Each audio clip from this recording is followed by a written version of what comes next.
Сонсогчдаа өдрийн цагаа уучхад төр чулуу ажилласаа хүн тэрэн амарцсан уу?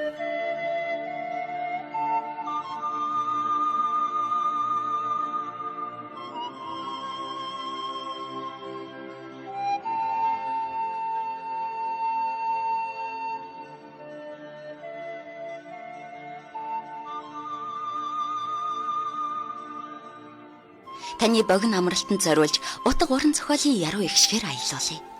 Та унших хэрэггүй, зүгээр л сонсоорой. Цай уух зур радио нэвтрүүлэг.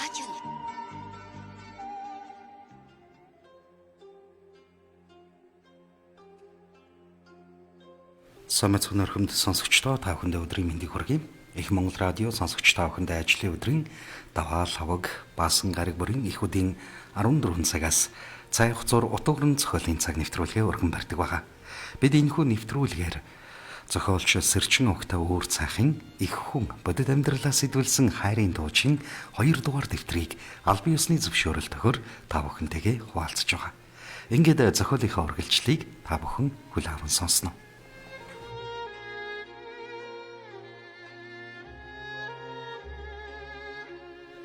Зохиолч Сэрчин Огтой өөр цайх. Зохиол их хүн бодит амьдралаа сэтгүүлсэн хайрын тууч 2 дугаар дэвтэр 65 дугаар хэсэг. 13-ны жил гэдэг эрэгтэй хүний хувьд их чухал. Учир нь орчлон ертөнцийн дууны санд оруулж буй түүний хоолойны хөвчний өөрчлөлт явагдаж үйлцэл хүлээж авах тэр мөч бүхэлдээ өөрчлөгдөж их түвшин рүү шилждэг бол эмэгтэй хүүхдийн хувьд мөн л том өөрчлөлт явагдаж үйлцэл хүлээж авах шатлал нь бүр бага түвшин рүү шилждэг билээ. Ингэж бүдүүн болон нарийн дууны эрс ялгаа гарч ирнэ. Энэ мөчийг монголчууд гэрхай ажиглаж эхний жилд орох мөчийг том хүн болох эхлэл тавигдлаа гэж хүүхдийг арай өөр төвшөнд авч үзэж харьцаж эхэлдэг. Гүрэмчэр гүрмээ хийхдээ энэ бүгдийг анхааран хүүхдийн үг хэлүүлэх гэж янз бүрээр гүрэмдээ дийлсэнгүү арга нь барагдан димийл үгүй ядаж нэг ээжээгээд хэлээч чи хэмээн хонхоо зохингоо. Уг нь очир маань байсан бол чамайг ядах юмгүй яриулахгүй юу? Гэхдээ дууны долгионыг наад бүндгэр дотор чинь чихээ мэдэлгүй дээ хэмээн хийдэмий бухимдлаа. Эрвэсүүд холдон одож аманд нь шидэт ногоон чулуу байгаад хүү эрдсэн бололтой зориг орон морио давирн чүү гэж нэгхэн хэлснээр урагшлаа. Хашин холн хэрэгсүүдийг холдсонд шээс алдатлаа айснаа мэдэхгүй гоггийн шогших айдснаа залхуутай нараггүй арай гэж арай өвсөдсөнгүй. Тун чудалгүй нөгөө хоёроос холдсон эрвэсүүд үлсхийн эрхэнд дахин халтахаар шийдсэн нь тодорхой болж ааж ухнаар тэмээ шиг буйлалдан дөхөж эхэллээ. Зарим нь бүр архирах ажээ. Гүн шөнийн тасархуй ярилж үүлний цаагуур орсон саран авхай тэнгэрт гэгээ цацсан байх нь хүүд дахин айдас төрүүлж эхэллээ. Холдсон эрвсүүд ойртон эрвэл хоёр нь гунан үхэр шиг хулбилзан байх нь даанч аимшиглаа. Харин нөгөө гурав нь бэруу шиг харагдана. Уг нь эрвс ийм том өндөр гэж хэлээгүй те. Үгүй би ямар харсан биш. Ямар аимшигтай том юм бэ гэж бодсон ч амнасаа үг унахсангүй. Уг нь эрвсүүд бүгд адил хэмжээтэй байсан бөгөөд авгах нь түүнийг уулга алдуулах гэж арга барж суугааны. Бүлэх залхисан юм шиг үл дуугарах түүнийг хажууд нь хин нэгэн байсан бол үгүй дуураач чи. Үгүй хин нэгэн чамайг аврах гээд байхад бүлэх залхисан юм шиг л байх юм гэж чичээд авмаар. Даанч тэгэх хүн алга учраас яалтай. Авгах нь өөрийн бодлоо.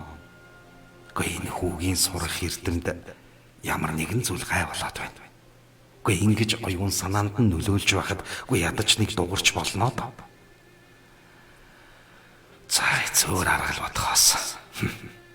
Гэхдээ жаахан явбал уулын орой дээр гараад цааш уруудах юм шиг сэтгэгдэл хүүд бодогдсон учраас хашмаар давираад явмаар юм да. Яг энэ бодолтой зэрэгцэж чүү гэхэд сая л нэг юм ногоончлуу хаман дотор нь эргэлдэн ангайсан амаар нь цацарсан дууны долгион агаарт тархан замхарч одлоо. Гүрэмчирийн ар нуруу хүйт даан байснаа нэг л мэтгэд өөрөө шилжин хүүгийн биелүү ороод ирлээ. Хөөрхийхүү айснаасаа болоод амаа ангааж чадахгүй шүдэ тас цуусан учраас арга ивийг нь олж бодлыг нь тайтгаруулан уулын арайд гараад доош ургадчихолч гэж саяныгийн бодуулсны хүчинд чүү гэдэг үгийг гурвантай хэлүүлээд авсан нь яг л гүрэмчийн тооцоолсноор болжээ.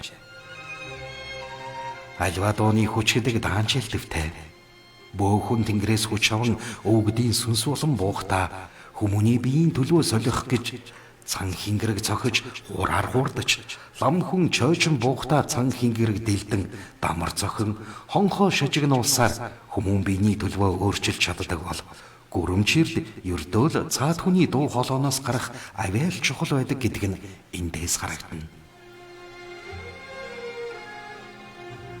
Өөрийнх нь биед нэг өөр дулаахан боловч танил үнэртэй хүн ороод явчих шиг болоход айж цочихын оронд хантай боллоо гэж бодсон нь гайхалтай. Хүү бас ч гэж зүгээр байсангүй хэдэн жил судар ном чийжилж гүйсний хүчинд гадны эерэг биетийг зөвөр хүлээж авах чадвар хагас хугас суусан нь тус болж буй инэчээр. Хүүгийн биеэр дамжуулж мэдээлэл авсан нь ихэнх нь таарсан ч нэг ирвэс нь овоотон бэргүү шиг өндөр сунайсан урт мираасан байртай зөөлхөн алхана. Нэгэн шилжээд ороод ирчихсэн авга нь хүүг шууд удирдах эхлэх гэсэн ч тийм амар байсангүй агаад манер хамаг бие хураачаад хөдлөг шинжгүүч бүр дотор хайцсан огт хөдөлгөөнгүй гадна талын гэрлэн бүрхүүлдэ хүүхэд юм болохоор хамаг айцаа төвлөрүүлсэн мэт. Уулын оройд гарч уруудах яагаад ч. Дөрөн дээрээ өндийгөө эргэн тойрноо харан байж сайн тооцоолвол бараг шүнжинч явж мэдхээр асар өндөр том уул дүнхий. Ийм уул чи юу вэ? Эцэлэгч. Тэнгэр уулын дунд орчихсон явж байна шүү дээ. Дээдийн номын чадвар тус ямар их юм бэ? 2 өдөрт олон зуун километр замыг туулна гэдэг энгийн хүнд байж боломгүй хэмээн дотроо бодон залбирахад хүү гараа намжлан байх нь инээдтэй ч өхөөрдөв. Нэг арга нь хүүг хэсэг зөрөмглүүлээд дахин сэрээж өвдөс очрын төлөвд оруулах, нөгөө арга нь ямар нэг аргаар ирвсүүдийг зайлуулад өглөө хүртэл явуулаад хүүг амраах. Эхний арга бүтхэн тун хэрэгэлзээтэй. Ам тавих гэж байгаа хүү унтах нь бүхэл зүрэмглэгч бодлого нь илтгэл. Хоёр дахь арга нь боломжтойч одоогоор авгад тийм эрдэм чадал байхгүй. Сураагүй. Тэгвэл 3 дахь аргыг хүлээвэц. Гарц гаргалаа байх ёстой та. Ингэж бодсоор нэг аргыг бодож олсондоо авга мушилсан инээхэд хүү дагаад инээмсэглэх шиг боллоо. Авгын арга их энгийн. Ердөөл хүүд ирвсүүдийг харагдуулахгүй болох. Тэр үед хашин хулмар айжуухан гэлдэрч байгаа болохоор явдал нь сатаарад хүү тайвшран зөрмөглөж эхэлнэ. Гол нь ирвсүүдийг дуурахгүй байх нь их чухал гэж бодлоо. Ямар амийг нь барилтай биш. Ингэснэ дахиад нэг арга олж мушилсан инээлээ. Тэр нь хүүгийн сонрыг төр зурхаах. Ерөөсөө л шүү дээ. Бүх гадны зүйлийг үл анзааран зөвхөн өөр дээрээ төвлөрөх ёстой босуу. Энэ үед хүн өөрийн ирэхгүй гадаад ертөнцөөс тусгаарлагдсан өөртөө л ажиллаж эхэлдэг.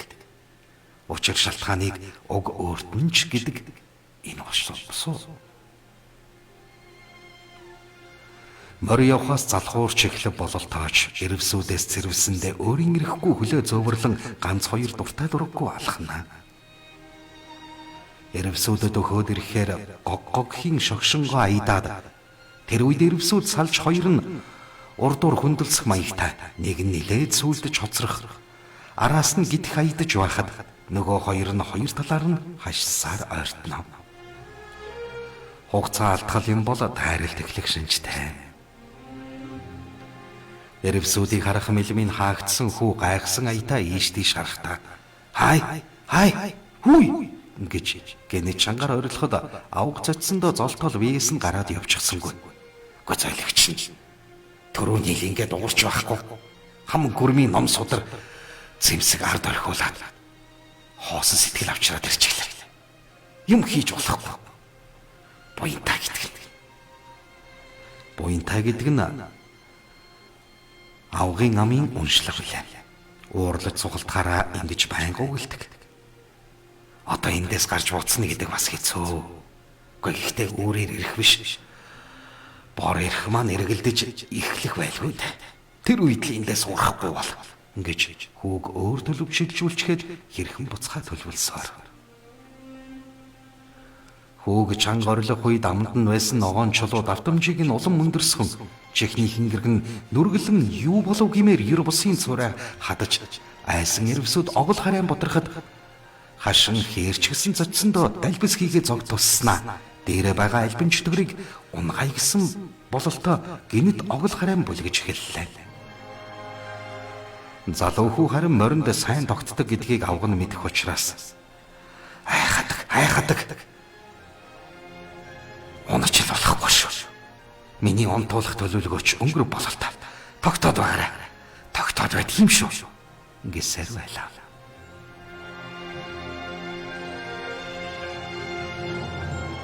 Жарган 6 дугаар хэсэг. Гэнэт салхи хэсгэрэн орчин тойрны модод жирэлцэн сар уулын цагуур нэг орж нэг гараад уулын орой ээлжлэн солигдоод эхлэхэд авах ихээр гайхаж. Гүй хин хүүгийн төлвийг сольчвоо хаяхэр маа минь ингэж учрыг нь олох гэж хайдлаа. Моройг л харахад хүүгийн урд бүсэнд нь байсан очир мултран дээш доош гуравтаа савлаад газар товчлох төлөв рүү өөрөө шилжиж орсныг сая тааж мэдээд их зурд нь гоцоож уншсан дуут номын уншилгыг зам хаах хүрдний дагуу чиглүүлсээр байгааг харсан авгын санаа амарч. Очир ажиллаж байгаа энэ үед эрх иргэдгийг хүлээх шаардлага юм хэмээн бодоод бие чөлөөлөн гарч одлоо.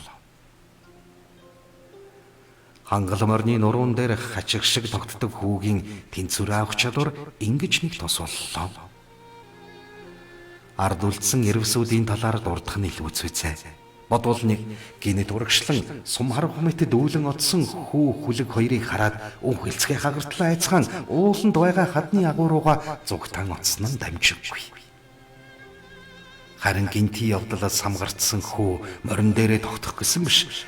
Толгоон эргэж чихэн шуугаж нүдэн нэрэлжлэн байх гэсэн ч тэгсэнгүйд тун ихээр гайхсаар хамгийн тайвшран зүүрмэглэж эхэллээ. Өндөр уулнуудаас тасран холдож элсэрхэг их газраар туулж яваа хүүгийн өмнө хэдэн цагаан гэр бөмбөөлтөн харагдсаар гадаа нь нэрлээ. Гурван гэр байгаа хэдий ч гэрт хүн амтан огтоос алга бололтой. Нохоо хорой гэж хэдэнтэй хэлсэн ч хүн гарч ирсэнгүй.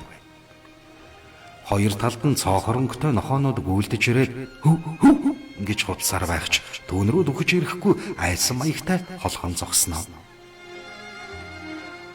Хүү ногтоос жаахан имээсэн ч шууд морноосоо буугаад гэрийн бүслүүрт цулбуураа хавчуулчихаад хамгийн баруун талын гэрт орвол хүн алгаа.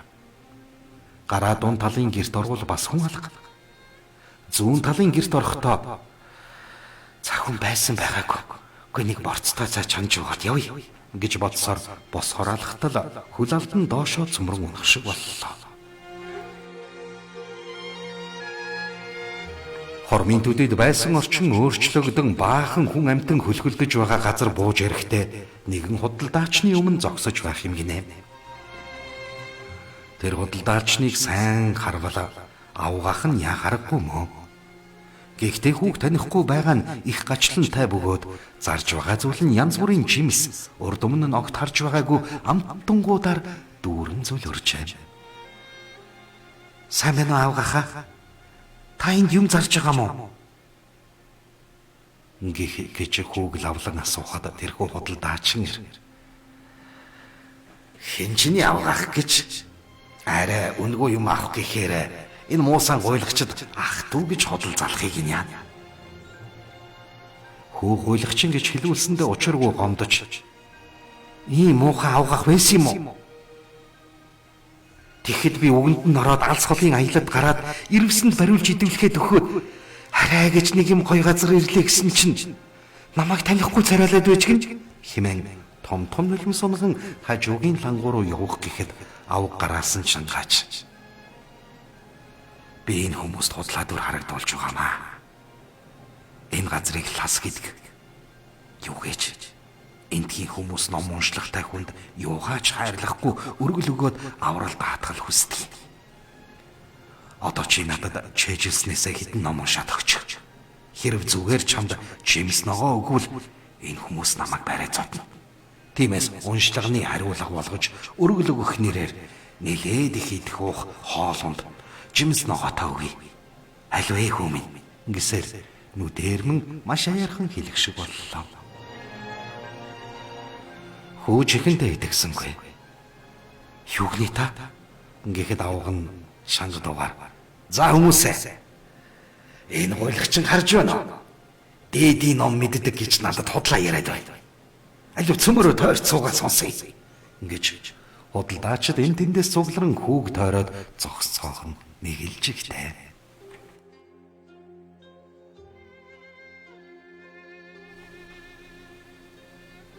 Би худлаа хэлдэггүй хүн шүү. Олон жил ном сударч хээжилсэн учраас та нарт альнаас нь эхэлж унших бай. Гэхэд хүмүүс шуугилдж байснаа. Гэхдээ орчин цагийн ухааны онол болох хүн сансар окторгойд аялж болохыг. Гэхдээ маш жижиг витүүдийг хэрхэн өдөрдөн залах. Тухай сургаал, гариг иргэсийн далднуу чадварыг тодорхой өгүүлсэн бурхан багшийн сургаал. Ганжуурыг энэтхэхийн их мэрэгдийн туршиж үзсэн шаштар данжуурын хамт айлтгаж өгнө гэж хүслээ. Хүмүүс хүүд итгэхгүй дэвш бүр хамгийн ихэр итгэсэн. Түүнээс үсэмжилсэн царайтай харагдаж бүн гайхмаар.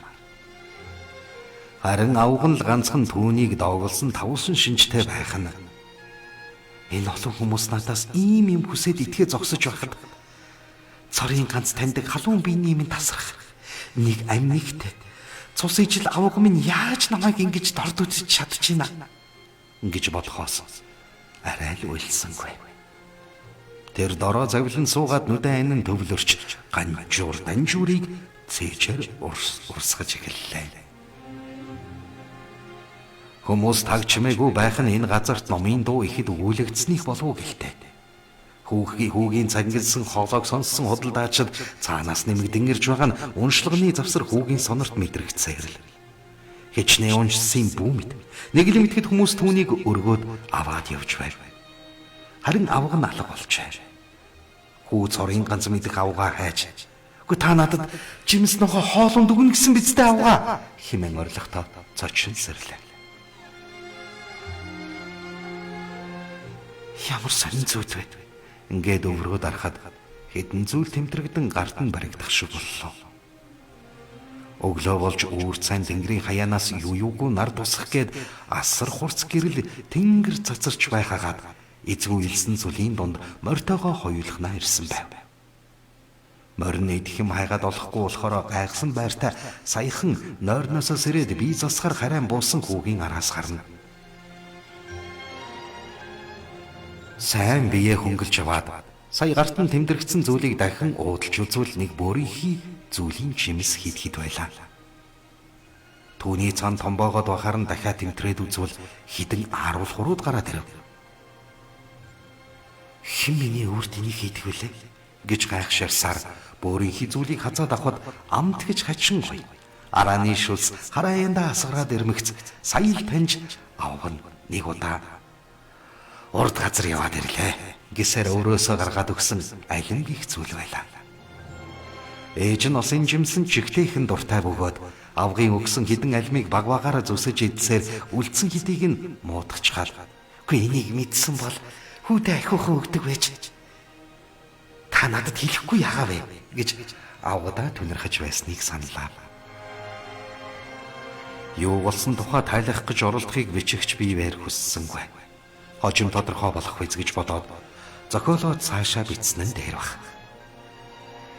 Эзгүүцэлдөх ирсэн хөө. Яг л манай хар ухртын илс шиг юм. Гэхдээ хичнээн их зах хязгааргүй илсэлтэй гэж бодохдоо гинэт зүйдээ иргэн саналаа. Хүүх, дамжуур уншуулад байсан хүмүүс энэ жимс агуул хуруудыг надад өгсөн байх юм. Би очны хүчээр өөр цаг хугацаанд очиод эргээд ирчээ. Ийм зүйл байдаг байж болох нэ? Үүний баталгаа нь энэ хэмээн өөртөө чангаар яриад үгүй ингэхэд энэ газар ус байдаггүй. Ямар хэцүү хэрэг вэ? Ам их цангаж байна. Гэсэн хідээч алимны хүчилд баг зэрэг дарагдлаа. Гэхдээ л морой услахгүй бол хэмээн эргэн тойрны гордсон маягта нэгжин харлаа. Үргэлжлэл бий. Зохиолч Сэрчин өвгтэй үүр цайх. Зохиол их хүн бодит амьдралаас сэтгүүлсэн хайрын тууч. Радио редактор Баттуул, компьютер графикч Зинтава, өгүүлэгч Хос баяр. Их Монгол радио 2021 он.